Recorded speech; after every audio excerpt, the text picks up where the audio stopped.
ایک بزرگ فرما رہے تھے کہ اللہ کے نبی کے پاس ایک آدمی آیا، اللہ کے نبی نے فرمایا ابھی نماز پڑھا کرو،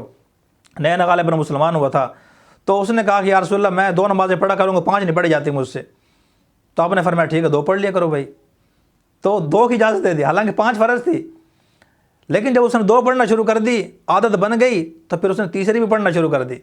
پھر اس نے چوتھی بھی شروع کر دی، پھر اس نے 5 نمازیں بھی شروع کر دی، اور پھر وہی نوجوان تھا، وہی آدمی تھا کہ پھر اس نے تہجد پڑھنا بھی شروع کر دی۔ تو حکمت کے ساتھ، بصیرت کے ساتھ، دنائی کے ساتھ انسان کو دوسروں کو قریب لانے کی کوشش کرنی چاہیے۔ ہندوستان میں ایک بہت بڑے بزرگ گزرے ہیں، وہ فرماتے ہیں کہ بستی والوں کے پاس سے میرا گزر ہوا، مسجد بالکل ویران پڑی تھی، کوئی اس کو آباد کرنے والا نہیں تھا، تو لوگوں نے کہا حضرت فلاں جگہ مسجد جو ہے وہ ویران پڑی ہے، آپ بھی وہاں سے کبھی کبھی گزرتے ہیں، شاید آپ نے خیال نہیں کیا، آپ وہاں کے لوگوں کو دعوت دیں۔ تو فرماتے ایک دن میں چلا گیا، علاقے والوں کو میں نے دعوت دی جا کے کہ بھئی اللہ کے بندو، اللہ پاک نے زندگی دی ہے، اللہ پاک نے اتنے نعمتیں عطا فرمائی ہیں، اتنا بڑا وہ ہمارا خالق ہے، مالک ہے، رازق بھی ہے، آپ اس کی عبادت کیوں نہیں کرتے؟ یہ تو فرض ہے، کل کو حساب ہوگا اس کا۔ تو ہر طریقے سے سمجھایا۔ تو فرماتے ہیں پرانے لوگ تھے سادہ قسم کے، تو وہ کہنے لگے بھائی ایک شرط پہ ہم پڑھیں گے مولانا صاحب، کیا؟ ہم وضو نہیں کریں گے۔ اب یہ مسئلہ آپ کسی عام مفتی سے آپ پوچھیں کہ ایک آدمی بغیر وضو کے نماز پڑھنا چاہتا ہے تو پڑھنے کی اجازت ہوگا؟ نہیں، وہ تو کافر ہو جائے گا، بغیر وضو کے سجدہ کرنا تو جائز ہی نہیں ہے۔ لیکن بزرگوں نے فرمایا کہ ٹھیک ہے پڑھ لیا کرو بھائی۔ وہ کہتے ہیں بھائی ہم تو کھیتی باڑی کرتے ہیں، زراعت پیشہ لوگ ہیں، گھاس کاٹتے ہیں، جانور رکھے ہوئے ہیں، 5 ٹائم صفائی کرنا، کپڑے چینج کرنا، وضو کرنا، یہ ہمارے لیے مشکل ہے۔ تو بزرگوں نے فرمایا ٹھیک ہے بھائی پڑھ لیا کرو، کوئی بات نہیں۔ جب ان کو اجازت دے دی، پھر اللہ پاک کے سامنے حاضر ہوئے مسجد میں، اور 2 رکعت نفل پڑھ کے دعا فرمایا کہ یا اللہ تیرے گھر تک لانا میرا کام تھا، آگے ان کو طہارت کے ساتھ، وضو کے ساتھ اور احتیاط کے ساتھ نماز پڑھوانا یا اللہ تیرے بس میں ہے، ان کے دل میں ڈال دے یا اللہ، تاکہ یہ نماز صحیح طریقے سے پڑھیں، طہارت کے ساتھ پڑھیں۔ تو فرماتے ہیں کچھ دنوں کے بعد وہ بندے خود کہنے لگے بستی والے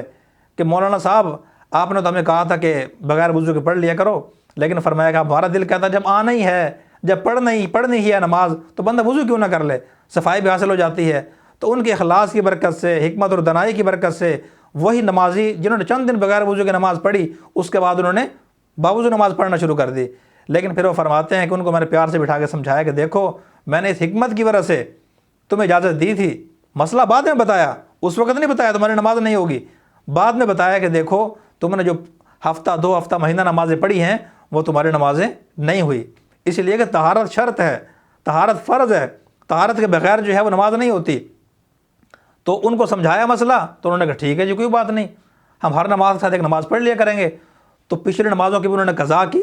اور اب پچھلی بھی صاف ہو گئی، اگلے بھی اسی طریقے سے شروع ہو گئی۔ اس لیے میرے دوستوں اور بھائیوں، حکمت اور دنائی کے ساتھ، بصیرت کے ساتھ دینہ کام کرنا ضروری ہے۔ بے موقع کسی کو دعوت دینا، بے محل دینا، مزاج دیکھے بغیر دے دینا، یہ ٹھیک نہیں ہے۔ اسی طرح علماء نے لکھا ہے کہ ایک ایسا آدمی جو دین سے متنفر ہے، یہ کسی سنت کے بارے میں اس کا رویہ سخت ہے، اس کو اس سنت پہ عمل کرنے کی دعوت نہ دو۔ کیوں؟ اس لیے کہ ممکن آپ اس کو دعوت دیں اور وہ بندہ اس سنت کا مذاق اڑا دے، تو مذاق اڑائے گا تو کافر ہو جائے گا، تو سبب آپ بنیں گے۔ لہذا کسی ایسے آدمی کو بھی اس ایسے موقع پہ دعوت نہیں دینی چاہیے کہ جب اس کی طرف سے یہ یقین ہو کہ میں دعوت دوں گا تو اس کو مذاق اڑائے گا، تو زیادہ سے زیادہ آپ دعوت نہیں دیں گے تو عمل نہیں کرے گا۔ سنت پہ عمل نہ کرنے والا گنہگار نہیں ہے، اگر سنت غیر مؤکدہ ہے، ضروری نہیں ہے، گنہگار نہیں ہے، لیکن اگر وہ سنت کا مذاق اڑائے گا تو وہ گنہگار بھی ہوگا اور بعض صورتوں میں کافر بھی ہو جاتا ہے انسان۔ اس لیے یہ احتیاطیں بزرگوں نے لکھی ہیں۔ ہمارے استاد محترم شیخ الاسلام حضرت مولانا مفتی تقی عثمانی صاحب دامت برکاتہم فرماتے ہیں کہ میں بڑے بڑے لوگوں سے ملتا ہوں، وزیروں سے، مشیروں سے، سیکٹری لیول کے لوگوں سے، اور وزراء اعظم تک کے لوگوں سے ملتا ہوں، میں بڑے بڑے جرنیلوں سے، بیوروکریٹ سے ملتا ہوں، بیوروکریسی کے اندر کتنے لوگ بیٹھے ہیں پڑھے لکھے، لیکن فرماتے ہیں کہ میں دیکھتا ہوں کہ اس آدمی کو میں نے دین کی دعوت دینی ہے، فلاں نیک عمل کی دعوت دینی ہے،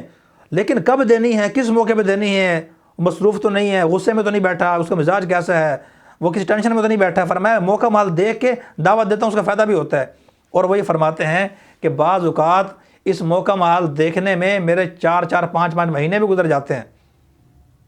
ہیں، جب مناسب موقع ہوتا ہے پھر میں اس کو دعوت دیتا ہوں۔ اللہ پاک ہمیں دین کا کام کرنے کی بھی توفیق عطا فرمائے، اور دین کا کام حکمت اور بصیرت کے ساتھ، دنائی کے ساتھ، سمجھداری کے ساتھ ہمیں اللہ پاک دین کا کام کرنے کی توفیق عطا فرمائے۔ وآخر دعوانا الحمدللہ رب العالمین۔